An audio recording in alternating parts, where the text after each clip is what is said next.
Belajar bersama.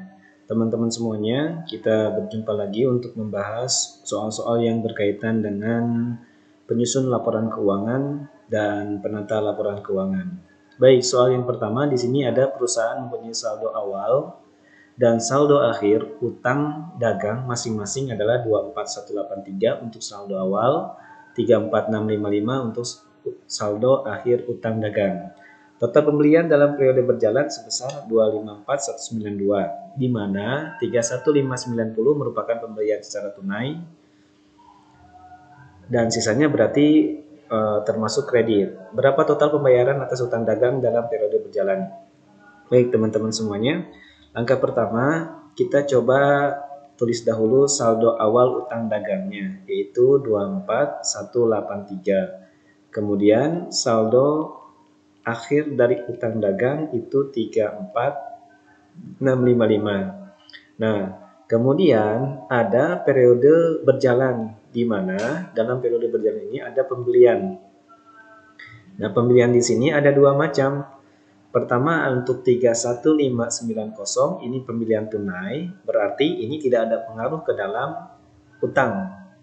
Yang kedua berarti untuk sisanya, di mana tadi total pembeliannya ada 254192, berarti sisanya masuk ke pembelian secara kredit. Nah, ini yang akan masuk ke akun utang dagang.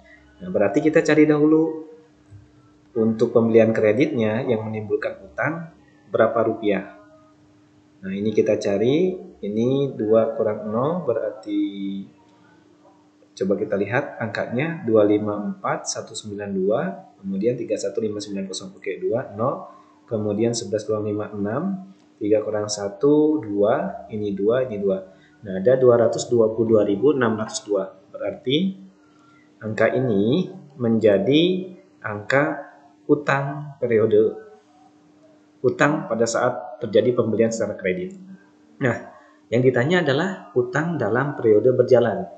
Maka yang pertama kita cari saldo awalnya dulu, di mana saldo awalnya adalah 24183 ditambah dengan utang yang terjadi pada saat pembelian, yaitu 222602. Kemudian di akhir periode atau di akhir bulan atau di akhir tahun ternyata ada sisa hutang, berarti kita kurangi dengan sisanya yaitu 34655. Nah, kalau kita hitung ini hasilnya, coba kita hitung dahulu, 222602 ditambah 24183. Ini 587.642 dikurangi 34655. Kita lihat hasilnya, yang belakangnya 30. Oke, ada yang A. Tapi kita pastikan ini 1, ini 2, ini 1, ini 2. 212130. Oke, berarti jawabannya yang pertama adalah yang A. Masuk ke soal yang kedua. Nah, di soal yang kedua kita lihat, untuk memproduksi suatu barang, pengusaha mengeluarkan biaya tetap 1 juta, biaya variabel rata-rata 400.000. Apabila harga jualnya 500.000, maka produksi minimal, berarti ini dimintanya Q, untuk dapat mencapai titik impas. Oke, titik impas itu kondisinya ketika total penerimaan sama dengan total cost. Nah, untuk total penerimaan rumusnya price dikalikan quantity. Sedangkan total cost rumusnya total fixed cost ditambah total variable cost. Nah, di sini diketahui harga jualnya ada 500.000. Tapi kuantitinya tidak ada karena kuantitinya yang diminta. Berarti kita kalikan Q. Total fixed cost-nya ada 1 juta. 1 juta dari sini ditambah dengan TVC, total variable cost. Nah, berarti untuk total variable cost itu diperoleh dari variable cost rata-rata, berarti yang variabel ini dikalikan dengan Q. Nah, berarti ini 400.000 Q. Nah, selanjutnya berarti 500.000 Q dikurang 400.000 Q. Ini kita pindahkan ke sini, jadi min 400.000 Q. Ini 1 juta. Maka di sini ada 100.000 Q sama dengan 1 juta. Berarti Q-nya tinggal kita bagi 1 juta dibagi 100.000. Jawabannya adalah 10 unit. Yang B. Oke. Soal nomor yang ketiga. Pada tanggal 31 Desember ada saldo persediaan 6.400. Berarti ini persediaan akhir. Di mana neraca saldo menunjukkan jumlah. Nah, ini ada data. Oke, yang menjadi pertanyaan adalah laba bruto. Oke. Yang pertama, kaidah dari untuk mendapatkan laba itu sederhananya adalah penjualan dikurangi dengan pembelian. Ini kaidah sederhananya. Nah, ini nanti ada turunannya. Baik. Maka kalau kita mau cari laba bruto, dari kaidah ini kita ubah. Penjualan di sini adalah penjualan bersih. Nah, di sini kan tidak ada retur penjualan sama potongan penjualan. Berarti ini dianggap penjualan bersih 45.000. Dikurangi dengan pembelian. Nah, pembelian di sini ini terinclude ke dalam HPP atau harga pokok penjualan. Jadi pembelian di sini sudah include dengan HPP. Maka kita akan cari dahulu HPP-nya. Oke, kita cari HPP. Rumusnya persediaan awal ditambah dengan pembelian bersih. Pembelian bersih dikurangi dengan persediaan akhir. Nah, kita akan cari juga pembelian bersihnya berapa. Jadi kita buat rumus lagi. Pembelian bersih itu diperoleh dari total pembelian. Total pembelian itu maksudnya bisa pembelian kredit dan pembelian tunai ditambahkan. Ditambah dengan beban angkut belinya, kemudian dikurangi dengan retur beli, nanti dikurangi dengan potongan beli. Nah, jadi kalau kita mau gabungkan rumus ini ke atas juga boleh sebetulnya. Nah, baik, kita coba cari dahulu pembelian bersihnya. Total pembelian, kita lihat pembeliannya hanya ada 29.500. Berarti kita buat di sini saja 29.500. Beban angkut belinya di sini ada 750. Ditambah 750. Retur beli sama potongan belinya di sini tidak ada. Berarti ini hasilnya adalah 30.250. Nah, berarti kita masukkan di sini 30.250. Kemudian ini kita kurangi HPP dulu ya rumusnya. Kemudian selanjutnya persediaan awalnya kita dapatkan di sini. Kita lihat dahulu berarti yang ini. Karena persediaan 1 Januari. Jadi 5.700. Nah, ditambah 32.50 dikurangi persediaan akhir. Yang ini. Yang 6.400. Jadi ini hasilnya adalah 5.700 ditambah 32.50 dikurangi 6.400, ini menjadi 29.550. Oke, berarti dari sini kita masukkan ke dalam laba bruto, yaitu penjualannya 45.000 dikurangi 29.550. Nah, maka bisa kita hitung hasilnya adalah hasilnya kita hitung menjadi 15.450. Nah, karena di sini yang ditanya laba bruto, berarti untuk beban yang 4 ini kita tidak masukkan. Kenapa? Karena kita hanya mencari laba bruto. Kalau ditanyanya laba usaha, maka boleh nanti dari laba bruto dikurangi dengan total beban yang 4 ini. Jadi di sini jawabannya C, 15.450. Baik, soal nomor 4 kita lihat. Perusahaan membeli sebuah mobil pada tanggal 1 Oktober 220 juta dengan membayar 1.700.500. Oke. Secara tunai dan menukarnya dengan sebuah mobil bekas. Jadi pembayaran mobil yang harganya 220 juta itu dibayar dengan uang cash 170.500 plus dengan tukar mobil. Mobilnya mobil bekas ya. Mobil bekas tersebut harga perolehannya 200 juta. Kemudian akumulasinya 140.200. Berapa kerugian atas pelepasan aset dalam laporan laba rugi perusahaan untuk tahun yang berakhir 31 Desember 2021?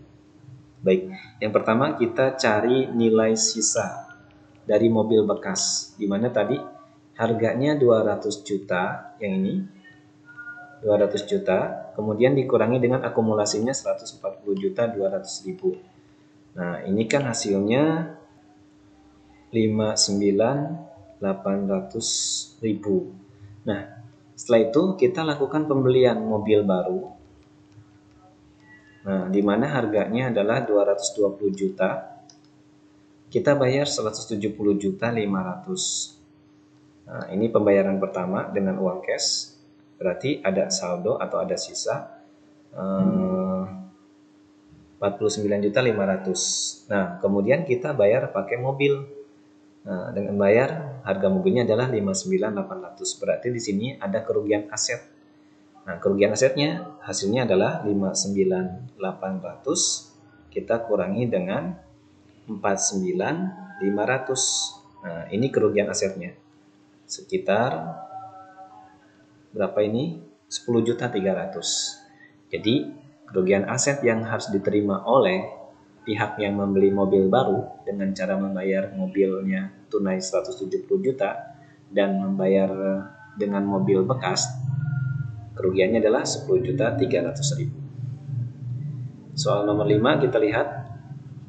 PT XYZ membeli beberapa peralatan baru tanggal 1 April seharga 6 juta. Nilai sisa peralatan baru tersebut dalam jangka waktu 5 tahun diperkirakan 300.000. PT XYZ membebankan depresiasi bulanan dengan metode garis lurus.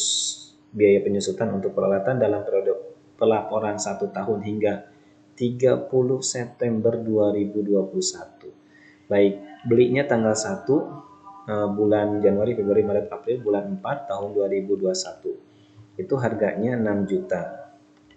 Umur ekonomisnya itu 5 tahun.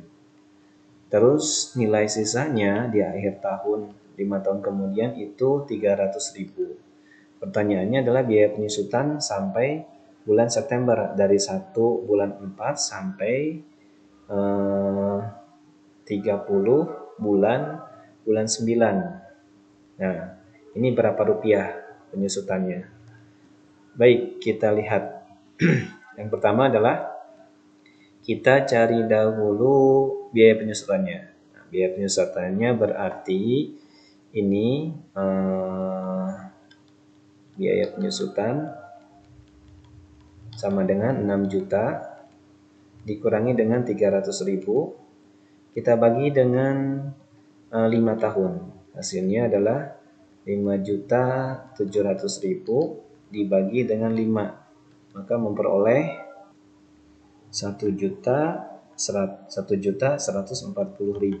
Nah, ini per tahun, dimana per tahun ini hitungannya 12 bulan. Nah, tadi kan dari bulan April sampai dengan bulan September. Berarti kita cari dahulu April, Mei, Juni, Juli, Agustus, September. Itu cuma 6 bulan. Ya kan?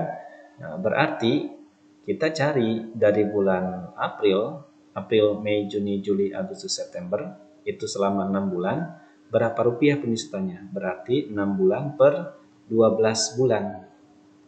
Kita kalikan dengan biaya penyusutannya 1 tahun itu 1.140.000. Berarti ini 6 sama 12 itu menjadi setengah. Nah, setengahnya dari 1.140.000 berarti ini hasilnya adalah 570.000. Jadi jawabannya ada di pilihan yang A. Oke. Jadi 570.000 itu hitungan bulan April sampai bulan September. Selanjutnya soal nomor yang ke-6.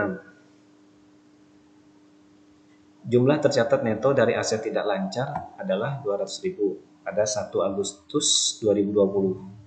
Selama tahun buku yang berakhir 31 Juli 2021 dijual aset tidak lancar seharga 25.000, di mana perusahaan menderita kerugian 5.000. Beban penyusutan untuk tahun tersebut 20.000. Jumlah tercatat dari aset tidak lancar pada tanggal 31 Juli 2021 adalah, baik, yang pertama nilai asetnya ada 200.000. Ini pada tanggal 1 Agustus. Kemudian selama tahun buku yang berakhir 31 Juli dijual aset tidak lancar. Oke, kita jual. Berarti kita kurangi dengan 25.000. Di mana perusahaan menderita kerugian 5.000. Sebentar. Pertama tadi 200.000 nilai asetnya. Kemudian selanjutnya ada biaya penyusutannya yaitu 20.000. Biaya penyusutan untuk tahun tersebut 20.000, berarti kita kurangi dulu dengan 20.000. Maka hasilnya adalah 180.000. Selanjutnya kita lihat lagi, perusahaan mengalami kerugian 5.000 dan asetnya dijual 25.000. Yang menjadi pertanyaan adalah jumlah aset tercatat. Oke. Perhatikan asetnya ketika berakhir di bulan Juli 2021 itu nilainya 180.000. Kemudian perusahaan mengalami kerugian 5.000 dan asetnya dijual 25.000. Nah, pertanyaannya adalah di sini sebentar. Asetnya harganya 200.000, kemudian akumulasinya 20, berarti nilai buku dari aset tersebut 180. Kemudian dia mengalami kerugian, berarti kita kurangi dengan 5.000. Lalu selanjutnya dijual dengan dijual aset tidak lancar seharga 25.000, berarti kita kurangi lagi 25.000 karena dia dijual. Maka hasilnya di sini adalah 150.000. Nah, jadi nilai tercatat dari aset tidak lancar pada 31 Juli 2021 adalah 150.000. Oke, soal nomor 7. Oh, ini tidak ada pilihannya ya. Saya lupa buat sepertinya. Baik, tidak apa-apa. Berikut data perusahaan. Penjualan bersih 45.500, beban administrasi 6.200, laba sebelum pajak 10 juta, persediaan awal 11 juta, persediaan akhir 12 juta. Ditanya pembelian bersih. Baik, berarti kita cari dahulu laba sebelum pajak. Kita dari yang paling ujung. Nah, kan pada dasarnya kalau laba itu berarti penjualan dikurangi HPP. Nah, kita masukkan ke dalam selanjutnya adalah karena dia masuknya laba bersih, laba sebelum pajak, berarti nanti dikurangi dengan beban. Nah, beban di sini beban ADM dan penjualan. Selanjutnya berarti di sini penjualan bersih datanya sudah ada 44.500. Kemudian HPP-nya kita rubah dahulu ke dalam rumus pembelian bersih. Berarti persediaan awal ditambah pembelian bersih, lalu dikurangi dengan persediaan akhir. Nah, selanjutnya kita kurangi dengan beban. Nah, kita masukkan angkanya 44.500 dikurangi dengan persediaan awalnya itu 11 juta. Kemudian ditambah pembelian bersih. Yang ditanya pembelian bersih kita singkat saja menjadi PB. Kemudian dikurangi persediaan akhir 12 juta. Oke, selanjutnya dikurangi beban 6.200.000. Maka hasilnya di sini kita kurangi dulu 44.500 dengan 6.200.000. Itu berarti 38.300. Kemudian 11 juta dengan 12 juta berarti ini minus 1 juta. Berarti kalau kita masukkan ke sini, karena di sini ada minus, 11 juta dikurangi 12 juta itu minus 1 juta. Minus bertemu minus berarti dia berubah menjadi tambah 1 juta. Nah, selanjutnya ini tanda minus bertemu dengan tanda plus, berarti minus pembelian bersih. Nah, laba sebelum pajaknya tadi ada berapa tadi? Laba sebelum pajaknya 10 juta ya. Oke, laba sebelum pajak berarti kita masukkan di sini 10 juta. Nah, dari sini bisa kita hitung 38 jadi 39.300, 38.300 ditambah 1 juta jadi 39.300.000 dikurangi 10 juta. Kemudian pembelian bersihnya kita pindah ke sini. Nah, jadi hasilnya adalah 29.300.000. Nah, jadi jawabannya 29.300.000. Oke teman-teman, semoga bermanfaat. Terima kasih. Assalamualaikum warahmatullahi wabarakatuh.